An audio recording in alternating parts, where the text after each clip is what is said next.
Special political discuss, Politics Today. I am Philip Omoro-Gyupo. And today we take a critical look at Nigeria's political landscape as President Bola Ahmed Tinubu approaches 2 years in office on May 29 as the Commander-in-Chief of the Armed Forces of the Federal Republic of Nigeria. Since gaining independence in 1960, Nigeria has faced significant developmental obstacles, many rooted in poor economic policy choices, limited industrialization, pervasive political greed, and widespread poverty and corruption. Leadership has often been revered without accountability, sometimes leading to decisions that further alienate the populace rather than uplift them. This milestone invites a reflection on the administration's journey, the challenges inherited, the achievements realized, and the prospects. His administration came in with promises of renewed hope. But 2 years on, the question on the minds of many has remained, and it is, do we have renewed hope or merely deferred? To help unpack the journey so far, the policies, the performance, and the public pulse, I'm joined by a panel of seasoned political analysts, of course, legal practitioners and armists, and together we will explore the realities behind the rhetoric assets, where Nigeria stands today and where it may be headed. And Politics Today is brought to you simultaneously on independent television and radio, and that offers you to call in, pour your calls at us, and let your opinion count. And basically, we expect that you'll be civil in your presentation. And starting from my extreme left, I have a legal practitioner and a clergyman, and he is Greg Iyayi. Thanks for joining, Greg. Good morning, Philip, and good morning, viewers all over the world. And next to Greg is an author, a political analyst, of course, not forgetting the fact that he's also a social media influencer, Frank Egerson. Oh, very pleasure to be here again. Well, it's also an opportunity to be joined by Dr. Okaifo Esegbe, a lecturer in the Benin University, Okada, also known as Open Secret. Quite an opportunity to have you join me this first time, because I've always been listening to you when you raise questions. But now, you're going to be quizzed. Thank you. Good morning, Philip Omoro-Gyupo. Thank you. Thank you, and good morning, Nigerians. All right, well, we're going to be looking at a very important topic, like I did say, looking at the 2 years in office, but May 29, we'll be hitting the landmark 2 years in office of President Bola Ahmed Tinubu. Well, ripples effect abound, and it's expected that as we go midway, we're going to be interacting you with a number that'll be writing on the screen for you to participate. Let's hit the road. And looking at what we have, Mr. Greg, starting with you. All of this that has happened in 2 years, or as we had 2 years, May 29, Greg. Yes. What do you see of the performance of the president? Because we look at the various promises that came with renewed hope. Well, some will say it's on paper, but not practically evident yet. Yes. So what are your thoughts so far as regards these campaign promises? My own summary is that it is hope deferred and not hope realized. And my conclusion or submission is not in vacuum. Because you look at where we were when it came, and we look at where we are now, and you will see that a lot of things have taken complete no dive. Let's start with the things, or let us concentrate on the things that affect the average Nigerian. Fuel. The fuel subsidy when it was removed. How much was fuel when Bola Ahmed Tinubu came in as president? And what is the price of fuel today? The answer is what every Nigerian can give. And whether it's good for us or bad for us is certainly going to be answered not in the affirmative. Then you look at school fees in federal tertiary institutions that the federal government has jurisdiction over. What was or what were the school fees in those institutions when they came? And what is it now? Then you look at electricity tariff. What was it when it came? And what is it now? Then you look at communication, the tariff on communication items, like, recharge cards, you also look at data. What is it like? Then you look at security, the security situation when it came. As at present, hasn't improved. You know, I'm just dwelling on the items that affect the average Nigerians. And these are issues that no Nigerian can run away from. And then what of food? Food, the prices of food items in the market. What was it like when it came? And what is it now? Because these are the indices with which you measure, you know, the performance of any government. And these indices, they are universal. And like Ronald Reagan said, the former president of America, he said, how do you measure the performance of a government? You just say, how was your situation in the last 4 years when this administration came to power? And what is the situation now? Pretty simple. And that will give us a simple picture of what has actually transpired in the 2 years he has been in office. Thank you. Well, good to note that you made mention of the fuel subsidy removal, but some have said that for us to have a sustainable economy, it was a right step in the right direction to get that off. Though in our opening we spoke about the fact that, you know, he inherited some legacies, whether bad or good, I don't know, but I think it's up to you to fetch. Well, let's get to your thoughts, Frank, because we look at the revenue allocation. The president has always been in this sing-sang. I mean, he has already put a song on it, and I believe he must have waxed that album already. As regards allocation has increased, and if we look at what is obtainable, like in March, we had allocations with the federal government that was shared, which was about 1.57 trillion naira. And then in the month of April, we also had this allocation about 1.681 trillion naira, having an increase of about 6.5%. And if you go down history, you know, starting from where he kicked off in his office, May 29, 2023, there's been such increases in allocations shared between the federal government, states, and local government. Now, what do you think? Because he made mention of the fuel subsidy removal, and experts have said that, well, it's a right direction, it's a right step to take in the right direction, looking at the increase of allocations that will get to the 3 tiers of government. Do you see this as appreciable? Appreciable is quite a bogus term in this context. I would primarily concur with what the great learned clergy affirmed from the topic thrust, that we have hope deferred much more than leaning towards realization, so-called, or hope renewed. Yes. I'll start from the point. By the clear provisions of the Constitution, it is stated that the primary purpose of government is the security and welfare of the people. And there is a common saying that the essence of government is to ensure the greatest good to the greatest number of people within the shortest possible time, as well as in the medium and long term. So in the long run, the trust of government is supposed to be about the people.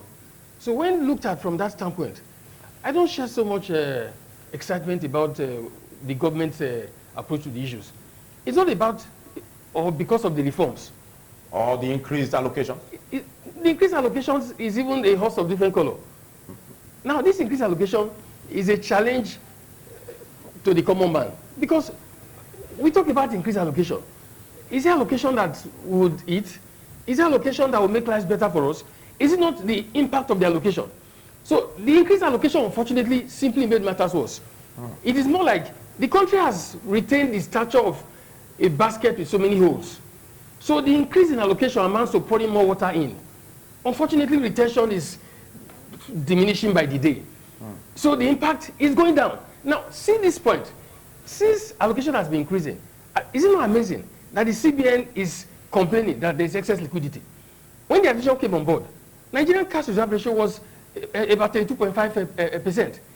They have increased and increased and increased it like 2 or 3 times since the administration came on board. Right now in the world, Nigeria has the highest cash reserve ratio. Yet, as of last week, the same CBN complained that there's excess liquidity. Where is this liquidity? Is it with you? I don't have it. The challenge most of us have is low liquidity. Yet the central bank of the country is complaining that there's excess liquidity. The excess liquidity is among an infinitesimal few.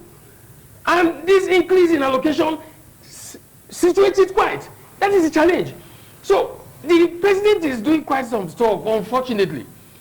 If you are embarking on reforms and you do not deal with the foundation of the issue, you don't deal with weak institutions, you don't tackle corruption, you always be expending money and things will be getting worse.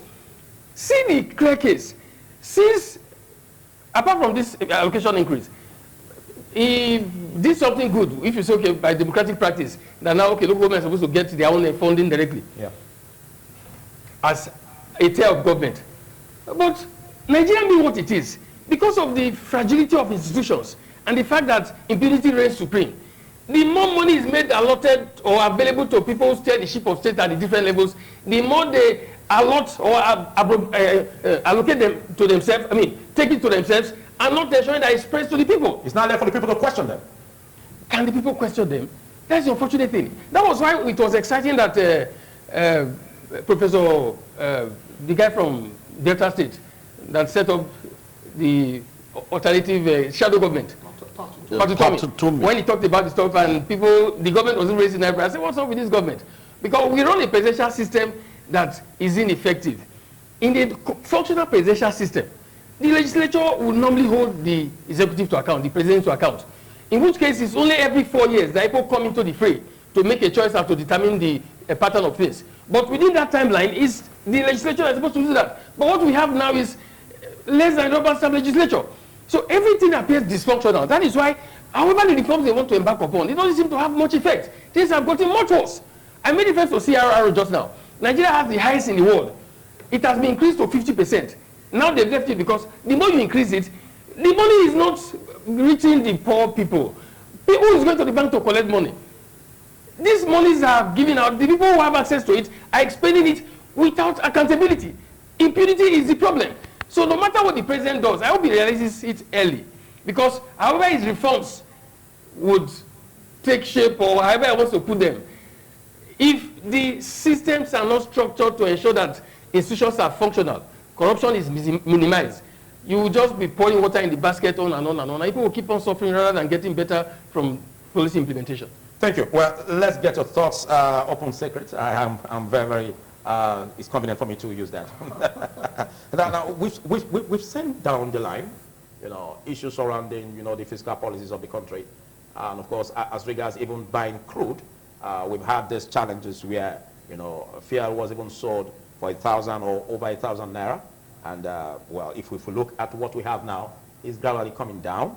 And then the naira for crude policy that the president also, brought in order to cushion the effect of the price of crude and of course petrol. What do you make of this? Don't you see some prosperity coming? Of course, some positive changes in the downstream oil sector. There is no positivity yet. The government, this present administration, has been able to impoverish Nigerians the more. They have succeeded in making Nigerians poorer. The policy of this administration actually focused on collecting the resources from the poorest of the poor and giving to the rich, to the richer people. That is why my brother here was talking about, CBN talking about liquidity. Whereas you and I, the common masses on the street, don't have the effect of such liquidity. So the administration, this particular administration, is only interested in perpetuating itself in power. That is why you now discover that what is even happening now is not the issue of development anymore. It's the issue of decamping. People are decamping from all political parties. We're now taking us back to the era of Abacha, when all political parties have to endorse one party. So what is happening at this present time now, Nigerians are more impoverished, as it were. Talking about the subsidy removal, people now, is it not a sort of an atrocity to the people of Nigeria that at a time in this country we are buying fuel for 1,005, 1,200. Now you are telling me that it's reducing to how much? The president met fuel at the rate of 200 naira 2 years ago. Today you are buying it for 900 naira. You say it's reducing. So at the end of the day, who are the people that suffers most from this policy? The common people. From Okada Junction now to this Igosa here now is 3,000 naira, 2,000 naira. If you stand along the road, that was what we used to pay 500 naira for 2 years ago. So at the end of the day, the economy is biting hard on the people. What is important is the welfare of the people. The way we can judge a government is the welfare it has brought to the people, the security it has brought to the people. Today, we all know the security situation in Nigeria. In fact, they are even getting worse. If you go to your social media, you see different bandits displaying human parts, feeding their dogs with human beings, sacking people from communities. That has been there. But it's getting more aggravated now as we speak, sir. It's getting more aggravated. In fact, it's even within us now. We used to hear it as a fairy tale in Meduguri, in Jos, and whatever. But even in our communities now, our people can no longer go to farm. That's why we said that you can question the heads of the subnational governments, like the governors, for instance. Good. The governors. I mean, they have security votes. Yes, what sir. are they doing with it? Yes, sir. Even the governors have already been defined here that they are perpetually, most of them are perpetually corrupt. They don't give account of the security vote we are talking about. And when it is time for them to work for themselves, to capture a territory for themselves, to capture some political people for themselves, they will have the control over security agencies.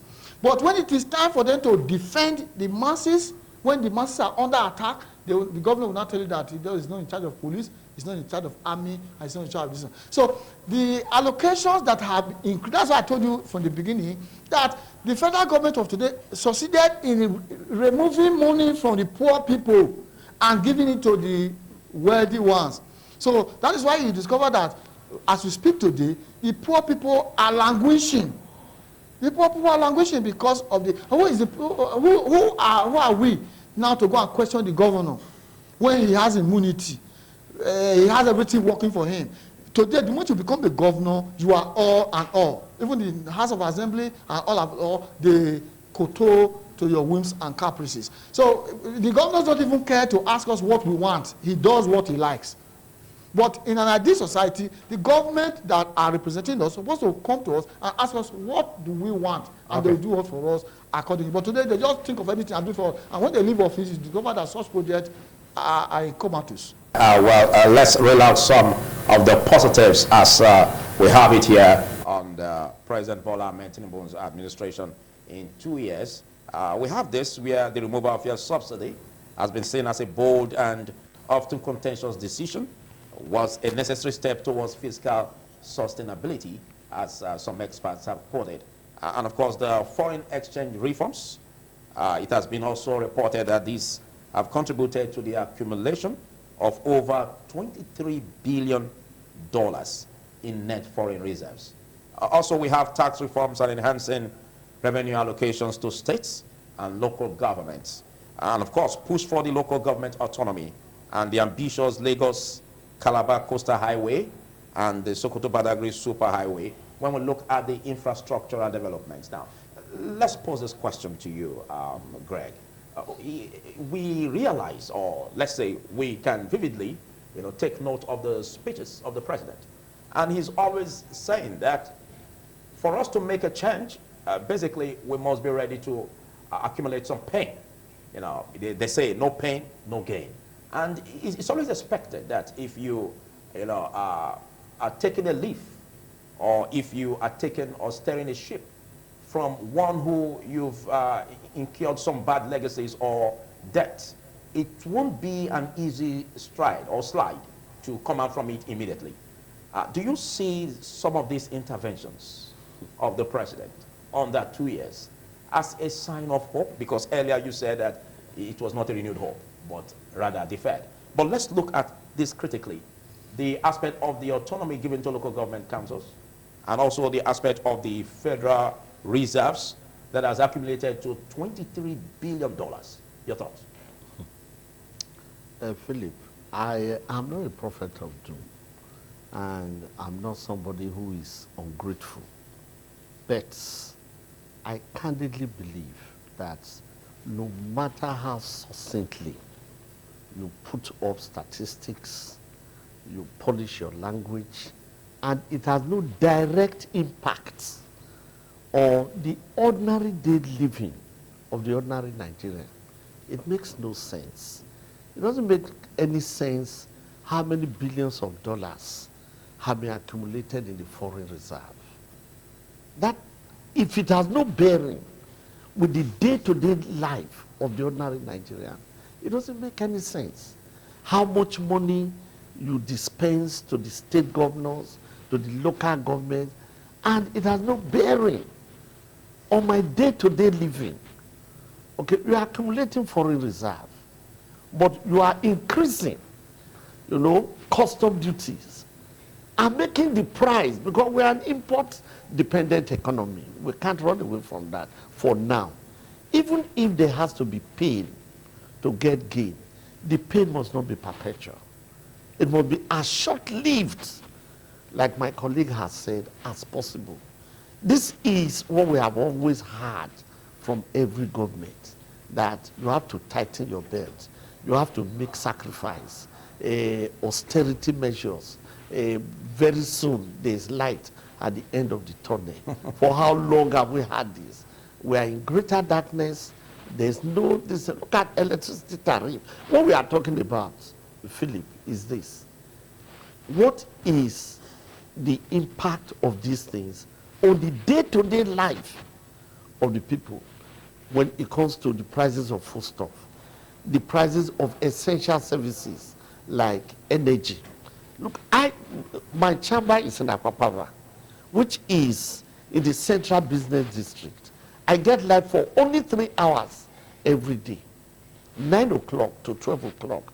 I wait for any BDC official to challenge me. After 12, you don't get light. And then I have to operate on generator. And I was buying fuel at 200. I'm now buying it at 900 plus. And then I operate on that for 6 hours. Otherwise, I'm only there to look at the cars that are passing in Akpapava. And then how does this translate to any good life for me? It is hope deferred, and it is even hope dashed. You are still staying on that. You are still staying on that. Yes, yes, okay. I'm staying on hope dashed. Okay. No, it has graduated from hope deferred to hope dashed. Let's draw this. Because our people will say, who these policies help? Who TINUBU help? Okay. Let's draw this analogy. We have a big man, you know, at the helm of affairs at the federal level. Don't forget, we run the 3 tiers of government, and you are a political analyst. I want you to see it from the political angle, political perspective. We have a chamber that is called the institutions of government, and policies go through these chambers. And then from this chamber, the policies are poured into the political environment. And the way the people perceive of these policies will also determine how these policies come back as, you know, raw, you know, data to the chambers where it can be processed, in order for us not to have obnoxious policies that will be as feedback to the people. Now, do you see subnational governments as government under the federal government that can make things seamless and work for the federal government? Because it's one thing for the president to say that increase allocations. It's another for the subnational government to make sure that it trickles down, because he has been talking about the saga of not trickling down to the masses. Do you see some stopgaps and obstacles at the level of subnational that makes these policies of the federal government not to be felt by the masses? Saying I see some stopgaps would appear too simplistic for the issue in contest. The entire fabric is defective. Oh. So before you come down to the subnationals, subnationals must be identified from the standpoint of the place they occupy. If they occupy the place within the purview of a functional federal structure, you can evaluate them on that note. But where they occupy that place in a structure that is replete with deformity, intentional dysfunction, you equally will have to rate them or evaluate them on such a note too. Why I'm not excusing them, I will still start from the top. In fact, I'm tending to swim in the pool of the latest clergy once more.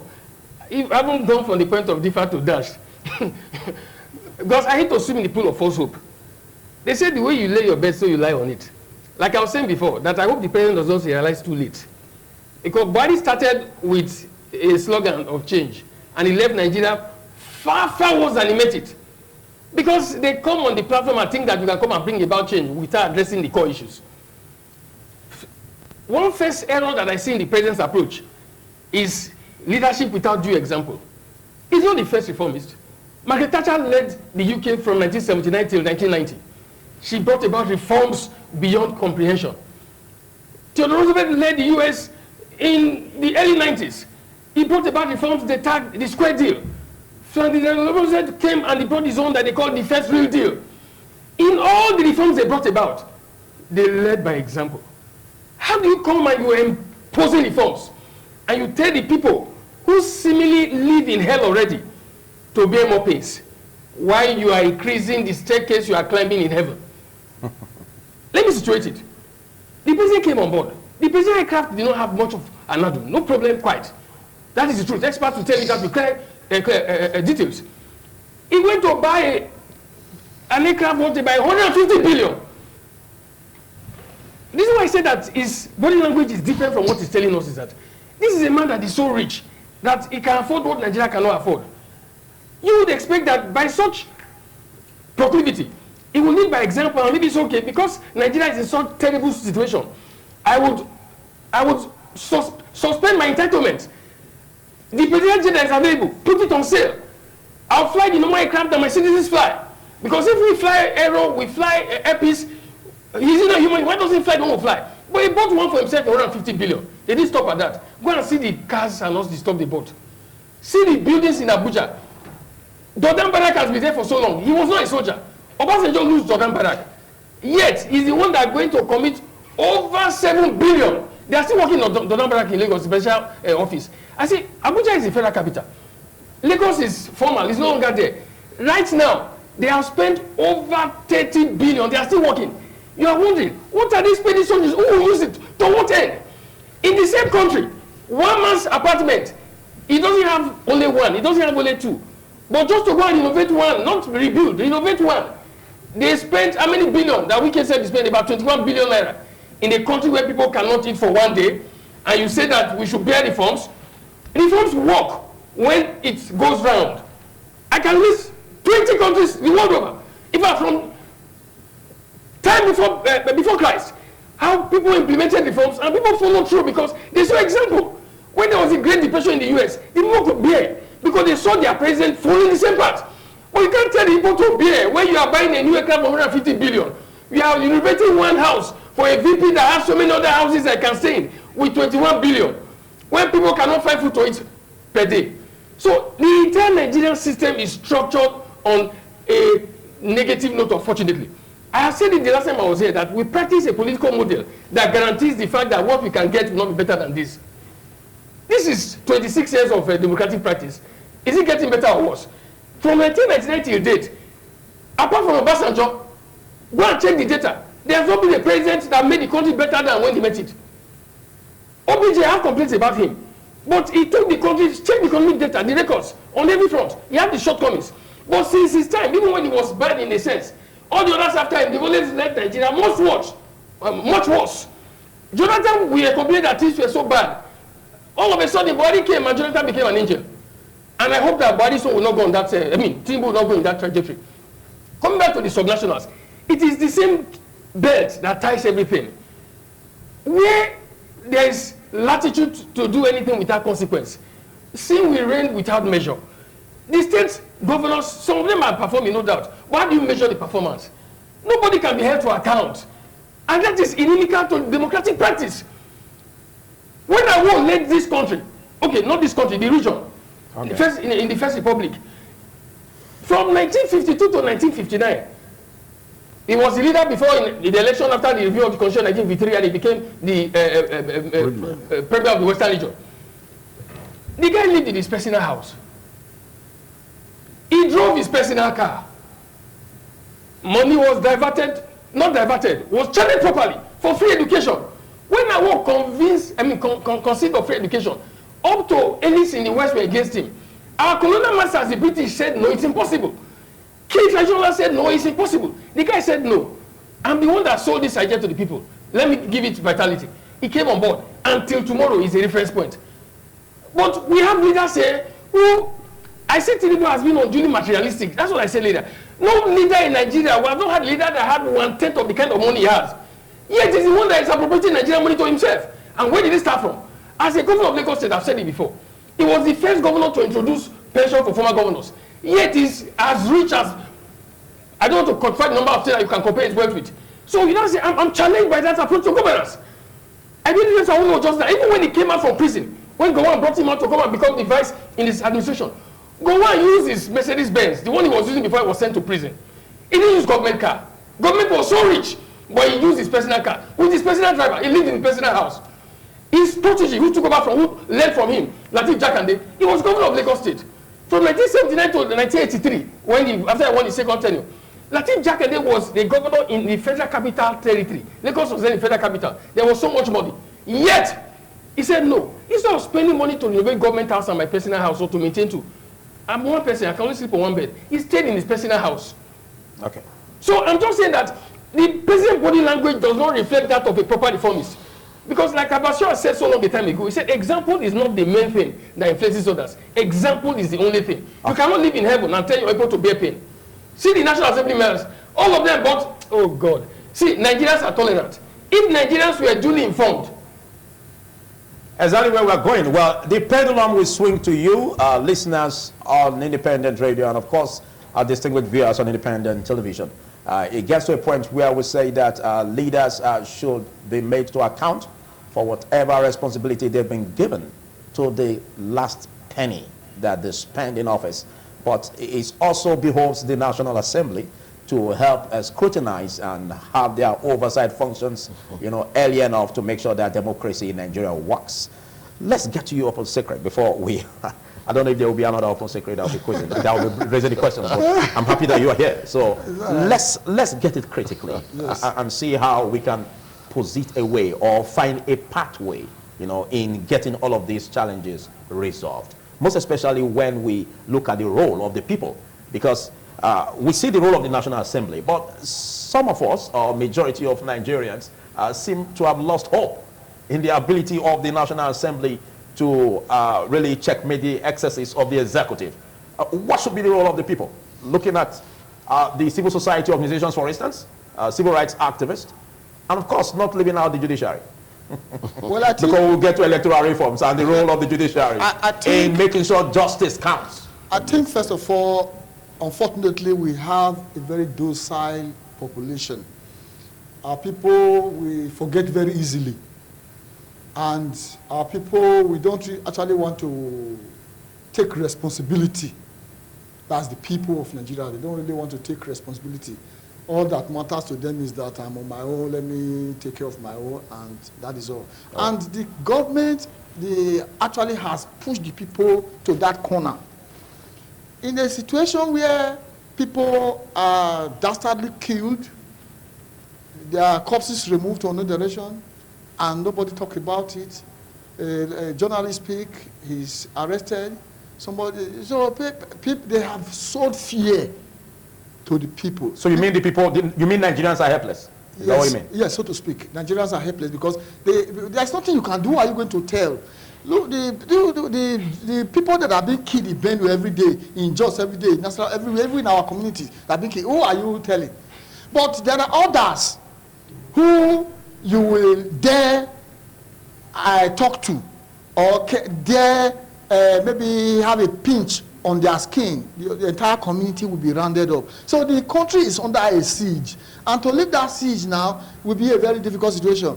You see, the Bible warned us that we should be wary of those who come in sheep clothing, but however they are wolves. So if you compare the military regime, people who call military juntas, and the people who say they are down sheep now, the politicians, you realize that the politicians are worse off. In the time of the military, there were no killings like this. The only thing we have maybe coup d'etat, and this and that. There were no people holding everybody to ransom.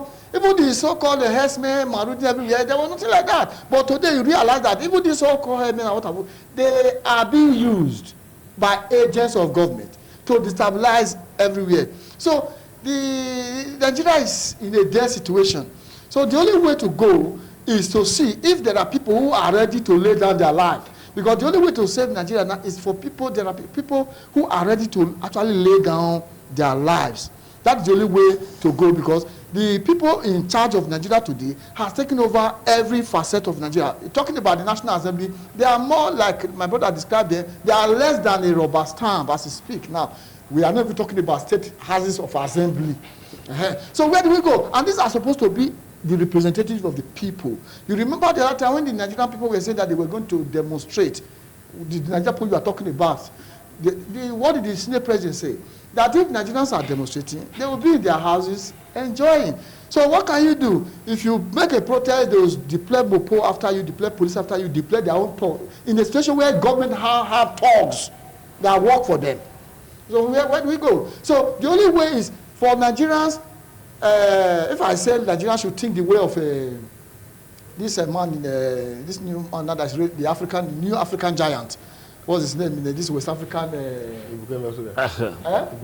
Yeah, good. No. So, but they will say I'm asking for military. Traore. They will say, but it is time for Nigerians to own their country, and the only way to do it for us to get a leader, a radical leader that will be able to change the system, because the system is is gone already. It's gone already. Nigeria is just existing on a facial value. Every ingredients that makes a country are already out of Nigeria. Nigeria is a one-man property. I take exceptions to your use of words. Nigeria is not in a dead situation. No, dying, so to speak. It's not. When I said, I didn't say D-I-E. Oh, okay. Dead situation. Very dead situation. Okay. So that Nigeria is a personal property as we speak. That is why today it's going that people, the moment somebody becomes president, everybody is decamping to that area. Everybody is thinking, so for example, what kind of question are we going to ask our government in the state now when he's already campaigning for the president for 2027? So what kind of question are we going to ask? The House of Assembly we were supposed to talk about was PDP. The other time he sent people to go to the camp. Today he has the camp. Who are we now? And these are our representatives that are supposed to pose people to question. Thank you. Well, you're watching independent television, and the program is Politics Today, and it comes live simultaneously on independent television and radio. Just to quickly let you know that the opinions shared on this platform are opinions of the makers and not that of independent television and radio. Well, let's get the pendulum to you, viewers and listeners. The number will be riding on the screen. I can't particularly tell which, but the number will be riding on the screen as I see. I'm going to verbalize to our listeners on independent radio to join. Whatever questions you have, this conversation, how it hits you, low, high, midway, let's get your thoughts on this. But let's take our visit to your office as a lawyer, a legal practitioner, a member of the judiciary. And we've seen reforms, electoral reforms. We've seen interpretations made by the judiciary. We've seen judgments made, that seem to churn out the votes or the choice or the mandate of the people the other way around. Is the judiciary helping under the administration of President Bola Tinubu in 2 years? You see, one of the greatest accomplishments, I will say, of the Jonathan administration, because if we don't take a look back and compare with the present, we will not be able to get a bearing as to the future, was this: the electoral process had integrity. The electoral process had integrity. And then also, judgments that were given by the judiciary, they were actually implemented by the government, even when it went against them or against their opinion. If we do not have integrity of our elections, then there's actually no business. I'm sure you are aware that the House of Reps is trying to make is trying to work on a bill that will make voting compulsory. I say, how did we get to that? It was a very big discourse yesterday in a lot of the media houses and programs that the House of Reps is working on a bill to make voting compulsory, and if you do not vote, it will be punishable by law if you do not vote. So, well, it's a bill. We don't know if it is scaled through, yes, basically. But It we won't. know the direction that is going right from the beginning. You see, if that seals through and it becomes law, the fact that we now have to compel Nigerians by law to vote will tell you the apathy, the discouragement, you know, the frustration. How did we get to that? Because people have lost faith in the electoral process because their votes do not count. What is on paper is not the issue. We have numerous laws that ensure electoral, that ensure the integrity of our elections. But are they implemented? When we get to the point where our elections have no integrity, it cannot be reckoned with, cannot be trusted, it is not a reflection of the wishes of the people, then we are done with. Okay. Because Okay, I think I will pause you there. We have a caller. Good morning, caller. Tell us your name and location. Mr. Wisi Omo, this is Solomon Ataga. As you can see, the meaning of your name is that children are the king of clubs. So it's supposed to be the citizen, supposed to be the one giving mark to the president. Are you hearing me? Go ahead. Unfortunately, the analysts have still there, God bless all of them, especially open secret, I've spoken about the city. You see, this era we are now, because democracy is no more comfortable with the citizen. You are just saying that the president, the reform. The president was the governor under this democratic system. He knows how the governor spends our money without we doing nothing. Then he came on board for you to soften the life of the citizen. You are increasing the same tariff for the government. These are the government you don't question every month. How did you spend the allocation given to you? Of which use is it to Nigeria? Okay, the governors on their own, IDR allocation is hard from the federal. Everything in the state is increasing. Look at our governors, it's immense cost. There is nothing that I have not increased. Oh, sorry. Okay, what is not the benefit of the citizen? I believe the president, to all the citizens, we are not seeing anything to give. Is it the road they are constructing, moving and visibility? Is it the electricity promised Nigeria? I will want to. And my brother said something just now. He just said it's their own personal opinion. Yes. But actually, is not happy the way Nigerians are now. If I thought you will not agree that those people speaking studio, they are speaking for the benefit of everybody. Even you, the presenter, are you enjoying the country now? That you cannot go to your village, free and fair, the insecurity high. So the question is that the president, what is he really going to tell Nigeria on that May 29 and this is my achievement for the country? That is my take. Thank you. What's your name again? What's your name again? Your name again, please. Solomon Ataga. Okay, thank you very much, Solomon Ataga. Well, just to correct you, my name is Philip, not Wilson. Philip Omo. And I'm a presenter, and my opinions are not to be expressed on this. But basically, it's my duty to present to you the way it is being reported as regards the reforms of the government, and then you critique whichever way you want to critique, as long as your criticisms are constructive. Point of correction. Let's get your views, because we're still on, but I think just to finish on one point in a minute, let's look at the sentiments of the judiciary, the judgments that are churned out. You've not spoken in that light. Do you see these judgments as a resemblance of democracy? As a lawyer, I'm truly at pains with some of the decisions of the judiciary, because the judiciary is supposed to be the arbiter whenever we have a very serious conflict, constitutional conflict. Okay. But unfortunately, some of the pronouncements of the courts, particularly the apex courts, you know, which is like the final courts in the land, has not really appeared to represent what the law says. Do you perceive that they are politically influenced? I have a feeling that there are some undertones, Okay. but where they come from, I do not know. I cannot say. Okay, let's get to thoughts as we round up, Frank. We look at the need, because the president has been an advocate of state police.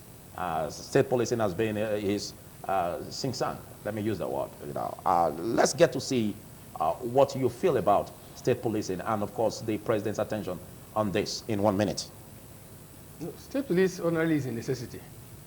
But however necessary it is. Okay, let me quickly pause you there. We've got a caller. Good morning, caller. Please tell us your name. Your name again, please. Ultimately great. Okay, speak quickly. Yes, my brother, it's very, very unfortunate that we have politicians in Nigeria who are very, very greedy and selfish. That's why we are suffering. How can those 5,000 or even 2,000 Nigeria has kept almost 250 million Nigeria? They are the ones that are benefiting for the fruit of the land. Others are just reading. We are just reading. And I support my brother open secret. We are in a helpless situation because those that are supposed to talk to people are not talking. And the Judiciary are not talking. Our elections are not talking because they are feeling fine. They are the ones that are suffering it. Let people come out. It's too much. It's too much. The session of this NPC government. Nigeria is going down every day by day. Now they are ready for 2027. I also said any disabled Nigeria we vote APC or TINUBU 2027 because they have set us back. People are hungry. They are starving every day by day. They are no good about them. Thank you. And people are campaigning and they campaign to APC. The party are not doing well. They are hungry. They are killing Nigeria every day by day. Thank you, ultimately great. You've ventilated your point. Thank you. We are not happy. Thank you, ultimately great. Everyone is not happy. Let's get your thoughts along the line of the question. So, like I said earlier, the issue of state police is a necessity, no doubt. Yeah. But however necessary it is not the straw to break the camel's back. Like I affirmed earlier, the overall structure is defective. I appreciate the question you put forward to the learned clergy concerning our elections. Because if we don't get that right, Nigeria will remain on the trajectory of decline. Any nation state that doesn't get its politics right will not get any other thing right. Okay. Because everything will follow suit. Okay. Right now, even the president is a victim. Okay. But once they get to power, they want to sustain the system because that's the only way they can. Thank you. Power. Let's quickly take this last caller. Let's take this last call on this segment. Good morning, caller. Tell us your name and quickly your location and give us your contribution. Thank you. Good morning. Go ahead. Good morning. What's your name? Ahmed David. Okay, in 30 seconds, quickly. Yeah. I want to commend the panelists and you, the presenter. Thank you all for the job well done. I want to summarize that in Nigeria now, as citizens, we have been conquered and captured. That's the way I want to summarize the situation we find ourselves in this country now. Okay, thank you for your summary. We have been captured and we have been conquered and captured. Thank you. Thank you. He just called in to tell that the Nigerian people have been conquered and captured.